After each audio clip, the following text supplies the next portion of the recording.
Bismillahirrahmanirrahim. Assalamualaikum warahmatullahi wabarakatuh. Alhamdulillahilladzi khalaqal mauta wal hayata liyabluwakum ayyukum ahsanu amala wa huwal azizul ghafur. Asyhadu an la ilaha illallah wa asyhadu anna Muhammadar Rasulullah. Allahumma salli ala Muhammad wa ala ali Muhammad kama sallaita ala Ibrahim wa ala ali Ibrahim innaka Hamidum Majid. Rabbi shrah li sadri wa yassir li amri wa hlul 'uqdatam min lisani yafqahu qawli. Raditu billahi rabba wa bil islam dina wa bi Muhammadin nabiyya wa rasula. Rabbi zidni ilma warzuqni fahma wa hikmi minas shalihin. Bapak yang kami hormati, wabil khusus Ahlul Bait, Bapak Suwandi sekeluarga, pada kesempatan malam hari ini saya melanjutkan tausiah takziah sebagaimana yang sudah saya sampaikan kemarin malam, menyambung sedikit. Mudah-mudahan ada manfaat terutama bagi kami yang menyampaikan dan untuk kita semua yang diberikan kesempatan oleh Allah hadir pada malam hari.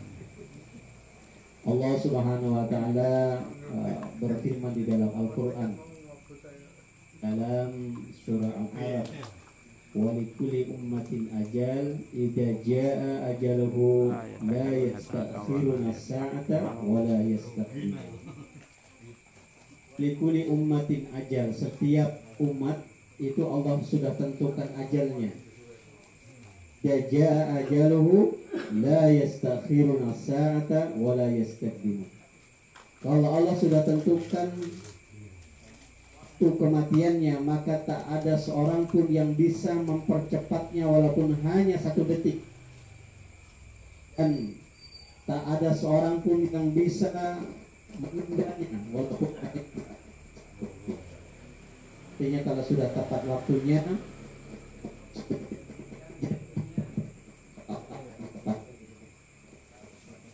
sebagaimana di ayat yang lain Allah katakan, qul yatawaffakumul mautal ladzi yukila bikum tsumma ila rabbikum turja'un. Kata Allah Subhanahu wa taala, Allah perintahkan kepada para malaikat yang ditugaskan oleh Allah mencabut nyawa, maka cabutlah nyawa itu. Maka malaikat itu pun melaksanakan tugas yang menyabut nyawa yang telah Allah tentukan. Tsumma ilaihi turja'un, dan kepada Allah lah kita kembali. Di ayat yang lain surah Al-Baqarah yang populer sering kita dengarkan dan itu yang paling sering kita ucapkan ketika kita mendengar kematian atau ketika kita mendengarkan musibah, inna lillahi wa inna ilaihi raji'un. Kalimat ini Allah awali dengan kata inna. Dalam ilmu tata bahasa Arab, inna itu bermakna harfun taukid, artinya sesuatu yang pasti. Pasti telah terjadi, pasti sedang terjadi, dan pasti terus-menerus kematian itu akan terjadi pada setiap hamba-hamba Allah Subhanahu wa ta'ala. Inna lillahi, kita ini semuanya milik Allah. Wa inna, dan pasti sungguh-sungguh, ilaihi, kepadanya lah roji'un, kita akan dikembalikan kepada Allah Subhanahu wa ta'ala. Yang menjadi persoalan adalah kembali dan mati kita kepada Allah Subhanahu wa ta'ala itu bukan sekedar kembali dan mati, tapi mati dan kembali kita kepada Allah adalah dalam rangka mempertanggungjawabkan seluruh aktivitas kehidupan kita yang telah kita lakukan sejak kita di usia balik sampai di akhir kehidupan kita. Semuanya dimintai pertanggungjawaban di hadapan Allah Subhanahu wa ta'ala. Dalam sebuah hadis Rasulullah menyatakan, la tazulu qadam 'abdin hatta yus'alu an arba'. Nanti di akhirat itu kita dikumpulkan oleh Allah di satu tempat namanya padang mahsyar. La tazulu qadam min 'abdu. Tidak bergeser kaki kita selangkah pun ke depan, ke belakang, ke kanan ataupun ke kiri, hatta yus'alu an arba', sebelum Allah memberikan 4 pertanyaan kepada kita. Yang pertama Allah tanya, an umrihi fima abnah, hai manusia, umur yang aku berikan kepadamu engkau gunakan untuk apa? Kita ini kalau sekarang usia saya sudah 50 tahun, anggap aja lah saya dibalik itu umur 10 tahun. Berarti sudah 40 tahun umur yang harus saya pertanggungjawabkan di hadapan Allah Subhanahu wa taala. Kalau detik ini Allah cabut nyawa saya. Berarti kalau bapak-bapak yang usianya lebih tua dari saya, berarti lebih panjang sudah pertanggungjawabannya di hadapan Allah Subhanahu wa taala. Makin panjang umur kita, maka makin banyak pertanggungjawabannya di hadapan Allah Subhanahu wa taala. Mati itu sesuatu yang pasti, sesuatu yang qat'i terjadi pada setiap manusia. Kullu nafsin dha'iqatul maut, setiap yang bernyawa itu pasti akan mati. Bahkan dalam surah Ar-Rahman kemarin sudah saya sampaikan, bahkan yang akan mati, yang akan musnah, yang akan hilang dari permukaan bumi bukan hanya yang bernyawa. Kullu man 'alaiha fan, semua yang di bumi ini sifatnya fana, semuanya akan hilang kembali kepada Allah Subhanahu wa ta'ala. Hanya kalau manusia matinya itu dimintai pertanggungjawaban di hadapan Allah. Yang pertama adalah umurnya. Umur yang Allah berikan kepada kita, kita gunakan untuk apa? Yang kedua pertanyaannya adalah, harta yang engkau miliki sedikit apalagi kalau banyak, engkau peroleh dari mana dan engkau gunakan untuk apa? Khusus harta ini ada dua yang harus kita pertanggungjawabkan. Satu, dapatnya dari mana? Yang kedua, penggunaannya untuk apa? Boleh jadi nyarinya dengan cara yang halal, tapi dengan cara yang halal kita mencari ketika digunakan untuk yang haram, maka itu juga suatu kesalahan dalam perjalanan hidup kita. Boleh jadi kita mencarinya dengan cara yang haram, tapi ketika digunakan untuk yang halal, maka yang penggunaan halal itu pun boleh jadi tidak diterima oleh Allah Subhanahu wa ta'ala. Khusus harta ini yang paling berat, dua hal yang harus kita pertanggungjawabkan. Carinya dengan cara apa dan digunakan untuk apa. Yang ketiga yang dipertanyakan oleh Allah Subhanahu wa ta'ala adalah, anggota tubuh yang aku berikan kepadamu, engkau gunakan untuk apa? Sudahkah digunakan untuk bersujud bersimpuh di hadapan Allah Subhanahu wa ta'ala, ataukah hanya digunakan untuk hal-hal yang tidak diberikan manfaat di hadapan Allah Subhanahu wa ta'ala? Umurnya, hartanya, anggota tubuhnya, dan yang terakhir, ilmu yang engkau miliki, sudahkah engkau amalkan kepada orang lain? Pasti 4 pertanyaan ini Allah akan berikan kepada kita. Oleh karenanya dalam kematian itu ada 3 rahasia. Yang pertama, rahasia kematian itu adalah kita tidak tahu kapan kematian itu akan menjumpai kita. Dan yang kedua, rahasia kematian itu kita tidak tahu dalam kondisi apa kita itu mati.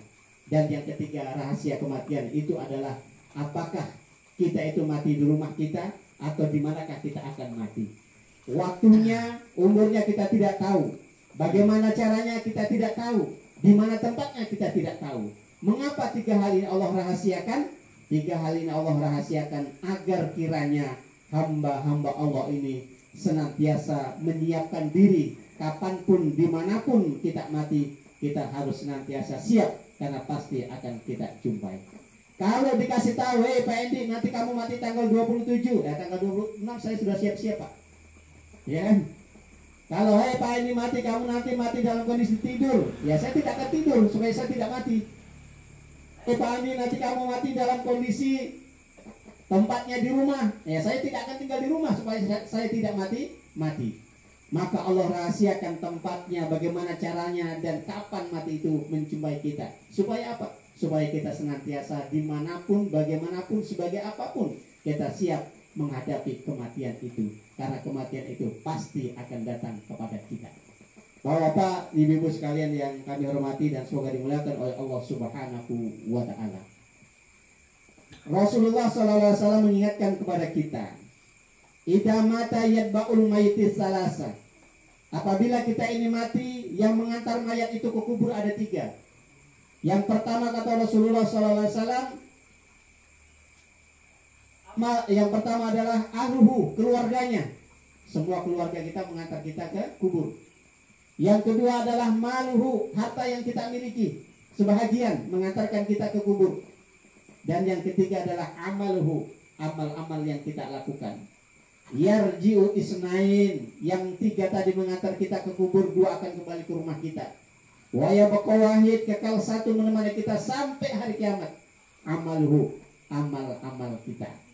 Jadi nanti Pak, ini sudah dibocorkan oleh Rasulullah, kalau kita mati 3 yang mengantar kita. Ya, keluarga kita, harta kita, dan amal kita. 2 kembali ke rumah kita, harta kita kembali. Paling yang tinggal hanya kain kafan. Kalau mau ditambah sebanter-banternya orang meninggal, yang diikutkan hartanya itu hanya tikar. Kadang tikarnya ditinggal. Tapi ada juga sebagian yang tikarnya diambil. Bukan persoalan, tidak melanggar fikih. Mau ditinggal boleh, mau dibawa pulang juga boleh. Toh kalau dibawa pulang juga nggak ada yang mau pakai. Iya Pak ya?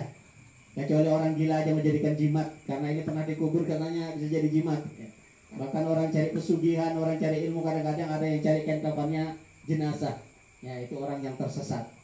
Ya, kembali harta kita, nggak ada yang tinggal sama-sama kita.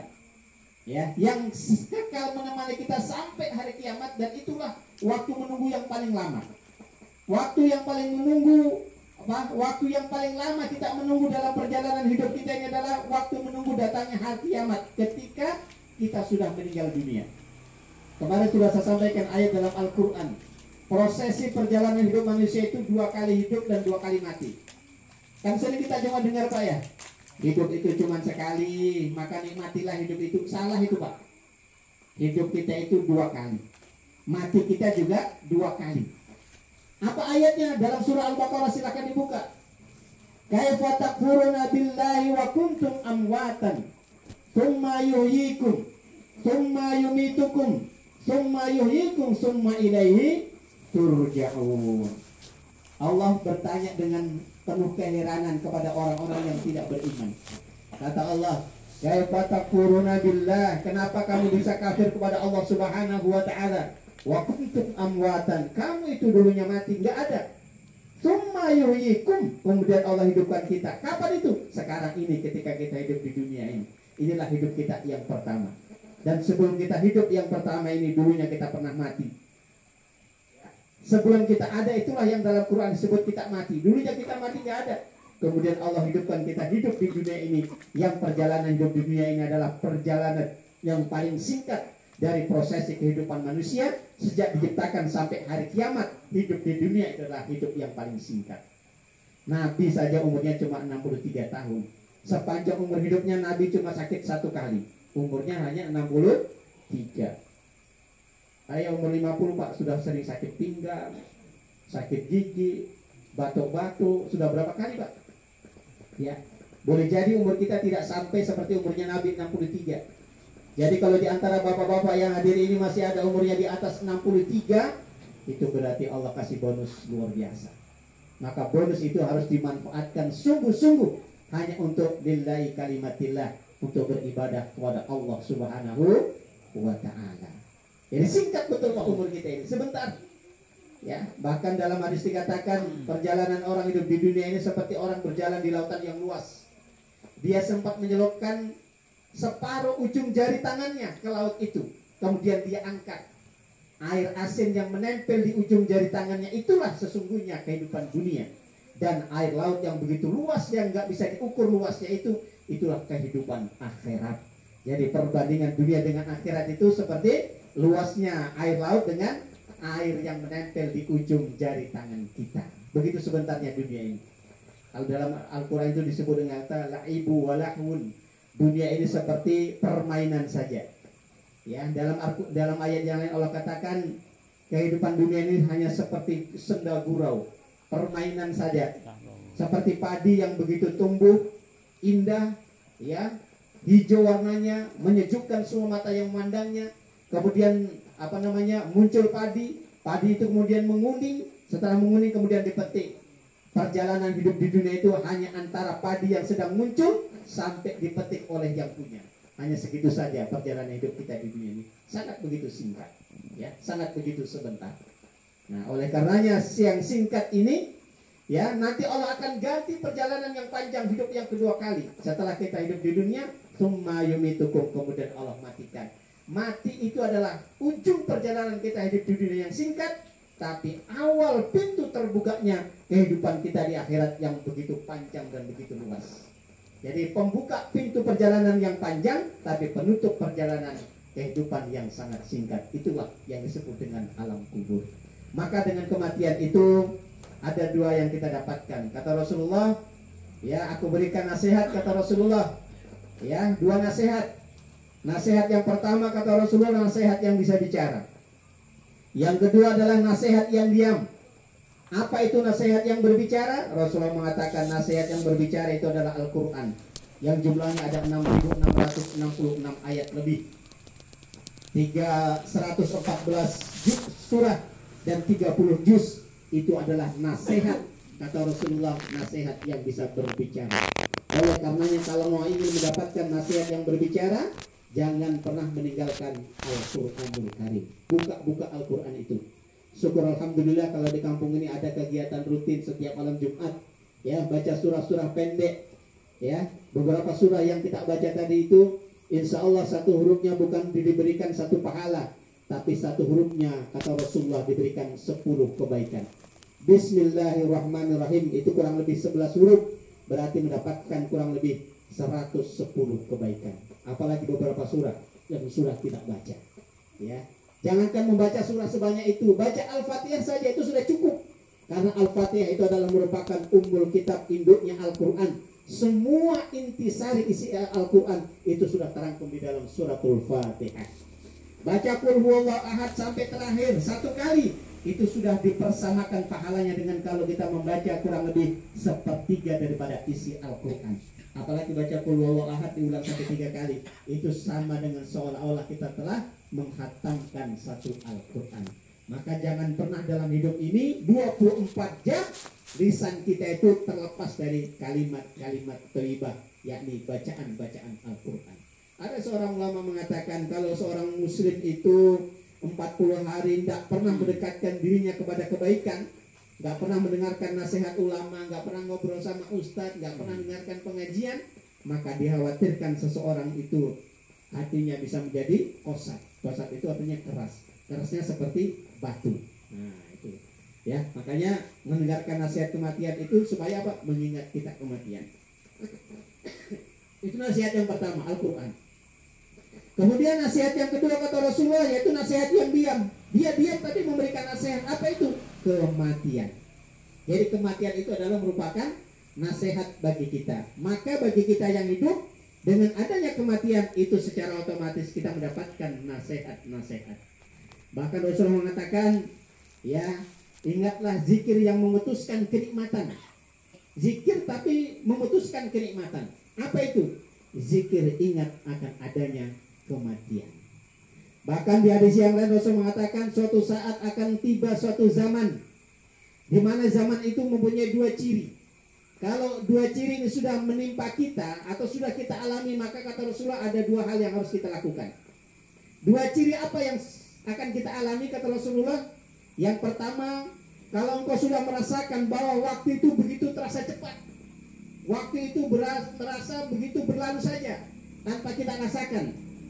Ya ini sudah kita rasakan Pak ya. Habis sholat zuhur tidak terasa tiba-tiba sudah azan asar. Habis azan nggak terasa baru bakar-bakar sampah aja di tes depan rumah sudah maghrib. Pulang dari sholat maghrib di masjid, pulang ke rumah baru mau makan, baru selesai makan sudah sholat isya. Terasa betul Pak sekarang ini waktu begitu cepat. Ya, ini sudah kita alami. Tanda yang kedua kata Rasulullah, kalau pasar sudah mendekati dirimu. Nah sekarang ini pasar malam sudah ada di mana-mana Pak ya. Saya tadi malam lewat kaget, ternyata di Lempake ada pasar malam juga di Simpang 3 situ. Ya, kalau di Bendungan itu malam Rabu. Ya, di Gunung Kapur atau malam apa juga itu. Ya, di Bayur juga ada. Bahkan lebih hebat lagi pasar ini sekarang bukan cuma mendekati kita, Pak. Pasar sudah masuk ke rumah kita. Belanja apa, Pak? Belanja online.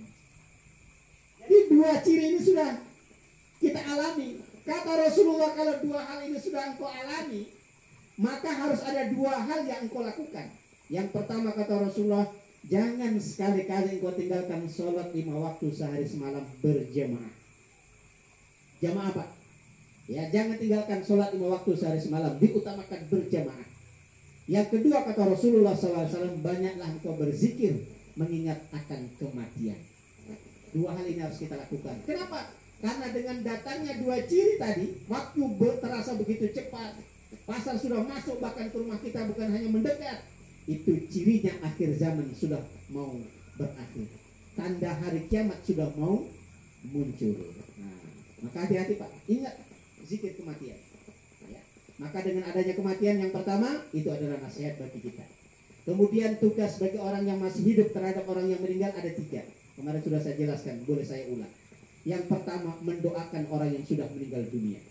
Karena dalam hadis dikatakan orang yang sudah meninggal dunia itu di dalam kuburnya dia menangis, dia merintih-rintih menunggu kiriman doa-doanya orang-orang yang masih hidup, saudara-saudaranya, anak-anaknya, tetangganya. Tapi di antara sekian banyak orang yang mendoakan jenazah itu, doa yang paling makbul dan tidak akan ditolak oleh Allah Subhanahu wa Ta'ala adalah doa orang tua kepada anaknya ataupun doa anak kepada kedua orang tuanya. Maka bagian dari ciri anak yang soleh itu adalah mendoakan kepada kedua orang tuanya, baik yang masih hidup ataupun yang sudah meninggal dunia. Rabbi firli wali walidayya warhamhuma kama rabbayani shaghira. Maka oleh karenanya jangan sampai anak-anak kita, cucu-cucu kita, cicit-cicit kita, jangan sampai jangan sampai ada yang tidak hafal doa ini. Boleh dites satu-satu pak anaknya, mumpung kita masih hidup. Jangan sampai nanti kita sudah mati kemudian tidak ada yang doakan. Kenapa? Anaknya nggak ada yang hafal doa ini. Musibah paling besar akan dialami oleh seorang hamba Allah adalah kalau dia sudah meninggal dan tidak ada anak keturunannya yang pernah mendoakan dia. Itu adalah musibah paling besar. Oleh karenanya agar musibah itu tidak menimpa kita sebelum kita meninggal dunia, pastikan anak-anak kita, cucu-cucu kita harus sudah menghafal doa ini, dan pesankan kepada anak dan cucu kita agar doa ini senantiasa dibaca setidaknya setiap habis sholat fardu ataupun sholat sunnah, wabil khusus di waktu-waktu ijabahnya doa, satu di antaranya antara azan dan iqamah. Jadi kalau antara azan dan iqamah itu upayakan kita berdoa kepada Allah karena itu waktu mustajab. Satu di antara doa yang jangan sampai tertinggal adalah mendoakan kedua orang tua kita. Bahkan seorang ulama mengatakan kalau mau rezekimu itu lancar, berkah, barokah, jangan pernah lupa mendoakan kedua orang tuamu, baik yang masih hidup ataupun yang sudah meninggal dunia. Doa ini menarik pak. Kenapa menarik? Karena di kalimat doanya ada kalimat kama rabbayani shaghira. Sayangi cintai kedua orang tuaku sebagaimana keduanya menyayangi dan mencintai aku ketika aku masih kecil. Tidak menggunakan ketika aku sudah besar. Kenapa? Sayang, cinta, kasih sayang kedua orang tua kepada anak-anaknya ternyata sangat berbeda ketika dia dewasa dengan ketika dia masih kecil. Contoh, kalau masih bayi pak, tengah malam buang air besar, bapaknya capeknya bagaimanapun, ngantuknya bagaimanapun, apalagi ibunya, pasti keduanya tetap bangun. Ganti popoknya, ditimang-timang. Apa timangannya pak? Aduh solehnya anakku, aduh pintarnya anakku, tengah malam buang air besar. Buang air besar dibilang pintar, ya pak ya? Adakah orang tua tengah malam bangun karena anaknya buang air besar karena padahal masih balita terus bilang kurang ajar ini anak-anak kodok gitu? Ada yang bilang begitu pak? Nah itu orang tua kurang ajar yang begitu pak. Ya, ditimang-timang, disanjung-sanjung, bahkan dibilang ini anak soleh. Buang air besar pak dibilang anak soleh ketika masih kecil. Coba kalau sudah SD, apalagi SMP, lebih-lebih SMA, buang air besar di tempat tidur, kira-kira bapak-bapak bilang apa? Marah nggak pak? Marah. Beda kan pak, sayang cinta kita kepada anak ketika kecil dan besar. Begitu pula harapan anak dalam kalimat untaian doa itu. Dia minta kama rabbayani shaghira. Sayangi cintai kedua orang tua